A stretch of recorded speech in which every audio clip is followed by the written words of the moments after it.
This is interesting because I think there's a narrative going out, and I think it's been going out with Saudi Arabia about how apparently they beheaded like 81 people, and they're like, my gosh, like how do and they're asking these questions to um Thomas Tuchel, they're asking it to Eddie Howe and everything, and it's funny how these reporters are asking them these questions because first of all, again, you have to do your research now. Who are these 81 people? Because from what I've read, these were guys linked into ISIS. So these are guys that are actually linked into the terrorist group ISIS that they execute. Now you can say you're for or against execution. That's the culture. I think what's it called, you can still get executed in Texas or so forth. So that's one thing there. Who are those 81 people? Or I just said, oh, 81 people were beheaded. Okay, well, who were they? What did they do? What are their crimes? And what is the sentencing of that culture for people who do crimes? Okay, because not everybody is the democracy that you have. That's one thing. The second thing is, okay, so this reporter's asking these questions.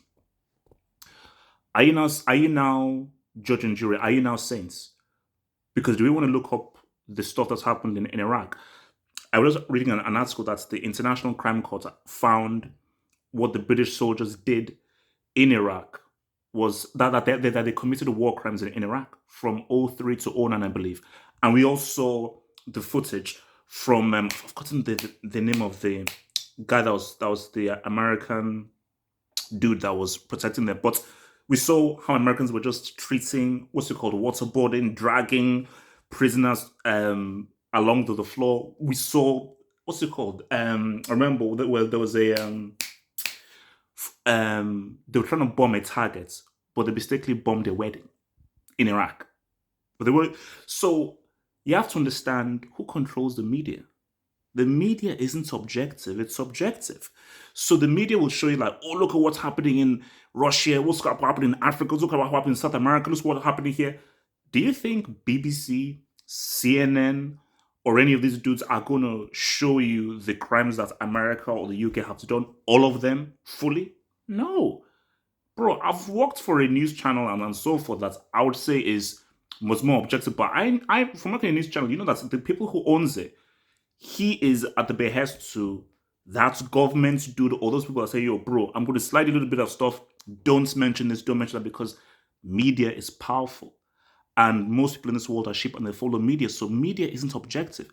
It is subjective based on what point of view they're going through. CNN, that's left leaning.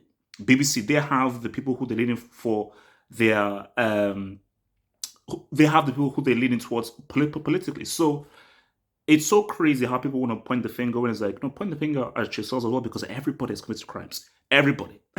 everybody, everyone's guilty.